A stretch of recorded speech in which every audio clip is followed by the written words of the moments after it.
Abdoulaye Ka maa nekkoon chef de laboratoire linguistique bu IFAN Cheikh Anta Diop léegi ñu ngi ci benn kuréel bu tudd REVAX wax na ko ci tubaab léegi c'est le réseau de valeurs culturelles solidaires ñu ngi doon liggéey nag ak ay institutions mooy la mairie de Dakar ak itam jardin sunu tool jardin suñu jigéen yu baax yi jigéenu Sicap Derklé jëppal Derklé ñu ngi def ji liggéey bu rafet tey dañ ñëwoon tey la ñu joxe officiellement caabi kër gi parce que fii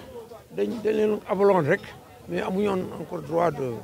d'usage formalité quoi léegi nag jox nañ leen loolu waroon def tey benn cérémonie bu mag avec même des écoliers c'était prévu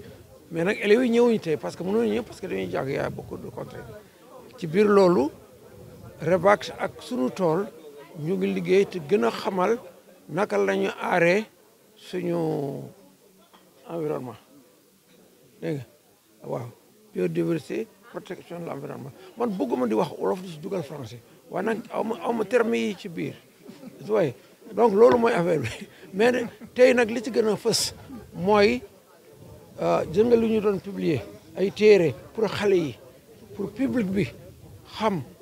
lan la ñuy naka la ñuy doxalee suñu kii ak itam ambassade France mi ñuy jàppale ci financement loolu ñëw seetaan résultat yi ñu jot a am mais li nekkoon ci journée bi mooy joxe caabi suñu jigéen yu baax yi léegi nag ñu am siège bi officiellement alors il y avait le représentant de la mairie de Dakar il y avait le représentant de la chambre de métier le représentant de l'ambassade de France et cetera kon mu nekk vraiment événement bu am solo ci biir liggéey bi ñuy def. Madame Khady Diallo ñoo ngi nuyu ñëpp ñu ngi leen nuyu yéen journalistes yëpp tamit parce que bàyyi ngeen seen temps ñëw fii si ñun waa ambassade de France ñu ngi leen di remercier waa REVAC directeur centre bi ak autorité administrative yëpp ak monsieur le maire ñun centre bi liñ fiy liggéey dañu bëgg bio dañu bëgg ay plantation te amuñu fuñ ko def suñu kër yi ko terrasse yi la ñuy saxal di ko def fruits et légumes transformation yëpp la ñuy def mais tool bi amul luñ fi dul béy moringa yi dañ ko fi gis ngeen ko ni mu leen tiimee nii dañu def maraîchage navet yaa nga fee betterave yaa nga fële même fraisier dañ koy planter fii arbre fruitier dañ koy utiliser fii ak affaire u maraîchage plante ne dañ koy am fii limon yi meññ si pot mango yi meññ si pot yooyu yëpp dañ koy utiliser fii te ñu yaatal ñu trop góor ñi ñoo nekk suñu appui ñoo ñu yaatal moo tax ñu gën a sawar ñun lii la ñu xam moom la ñu bëgg dañ ci am ambition bu ñu ñëwee fii du ñu am benn stress dañuy kaf fo ree bu ñu ñibbee dañuy wéet parce que ambiance la fii bu ñu ñëwee ku nekk ku ñëw sa morom da lay arroser kon sant yàlla ni mu développé nii dañuy ñaan yàlla bay def industrie ñu amee usine def industrie parce que suñu transformation yi day dem macha allah savon yëpp la ñuy def waaw dinañ def sirop mais ñun duñu utiliser produit chimique bio rek loo fi gis rek bio la même ñambi yi bio la kon ñi ngi sant di leen gërëm di ñaan yàlla na gën a renforcer yàlla bàyyi ñu ak waa ambassade de France ñu ñuy gën a jàppale si daraja yoon ku fi ñëw daaw ñëw fi ren xam ne y a un changement y a un changement même ñi relaxé woon sax ñi ngi dellu si waat kon loolu sant yàlla la parce que fu ay jigéen di daje bañ a xëy toog di fa récolter tuuti kooku am na avantage am na avantage élèves yi waroon nañu ñëw mais dañu nekk en vacances quelques élèves rek ñoo ñëw bariwuñu ñuy ñaan yàlla daje fi waat beneen daje bu gën a am bu gën a rëy ba élèves yi tamit ñëw jàng si parce que lii ku ko assisté tey doo rey garab da ngay gën a suqali garab ndax garab mooy suqali réew verdure bañ nañ ko ba ne verdure mooy suqali réew ñun suñu tool bi ah bëgg nañ kuy dox sax di def nii garab yi di jàll loolu la ñu bëgg yàlla nga fa yàlla may si daraja yéen ñu fekk yëpp kenn bañ a manqué yàlla may ñu wér ak wér la yéen tam yàlla yokk seen statut ba fu ngeen bëgg a egg ngeen egg fa si daraja yeneen ba ngeen am seeni télé si soobee yàlla lépp dina am incha allah yàlla na jaar fa mu daan jaar am na làmmiñ ñu am barke yàlla na jaar fa mu daan jaar bu soobee yàlla. Bonjour tout le monde, je suis professeur Faris Lat Kad, retraité de l'UCAD, de l'Ifan Cheikh Anta Diop, de l'Université de Dakar, et membre de REVAX. Je suis, oui, REVAX. C'est le réseau de valeurs culturelles solidaires. C'est un grand projet de solidarité et d'échange interculturel entre le Nord et le Sud que nous partageons avec nos collègues de France. Il y a un volet qui est actif en France, à Paris, et nous sommes actifs ici. Nous travaillons ici, au Sénégal, notamment avec l'organisation qui s'appelle Sunu Tool. Ce sont les femmes que vous voyez derrière vous. Ce sont les femmes de Dieuppeul-Derklé qui ont un grand projet de transformation agroalimentaire à partir des plantes. Elles ont aussi l'ambition de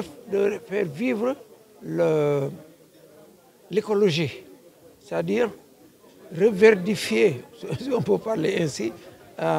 l'environnement. C'est pourquoi nous collaborons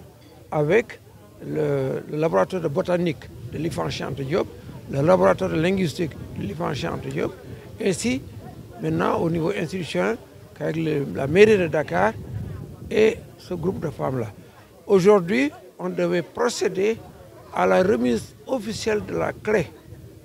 de lancement de ce projet de Sunu Tool. Nous avons ici une dame qui va en parler et à ce titre-là, nous avons l'appui aussi de l'ambassade de France qui nous finance beaucoup de choses pour aller dans le sens de la réussite de ce projet pluridisciplinaire et commun, mais qui est axé sur la culture, l'environnement et la biodiversité.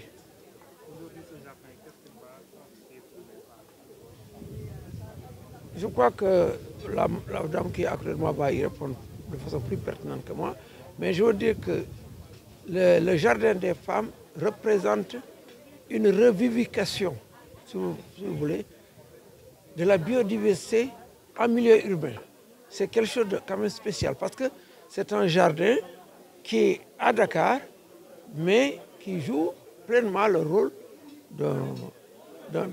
presque d'un jardin potager, avec aussi un volet transformation agroalimentaire, avec le choix de certaines plantes sur lesquelles nous travaillons ensemble, comme le nebedaï, comme le meurbof, etc. Et nous continuons la série avec le laboratoire de botanique. Et à chaque fois, c'est pour amener, faire un petit livret sur ces plantes-là, pour amener les écoliers, les populations à mieux comprendre ces plantes-là, leur utilisation, leur utilité et la nécessité donc de les préserver et de les connaître et de les préserver dans leur environnement, quoi. Alors les femmes jouent un rôle clé dans ça, tandis qu'il y a une complémentarité entre le Sunu Tool, le jardin Sunu Tool et nous, REVAX. Nous assurons la publication des documents que vous voyez là-bas, là, des petits livrets sur les plantes, sur le projet, etc., etc. Donc, il y a une certaine complémentarité entre REVAX et Sunu Tool, une complémentarité dynamique qui ambitionne d'avoir de bons résultats pour la biodiversité et pouvoir informer aussi les écoliers, les enfants, les adultes, le milieu scolaire et même le grand public. Laurent Viguier, je suis le conseiller de coopération et d'action culturelle à l'ambassade de France à Dakar.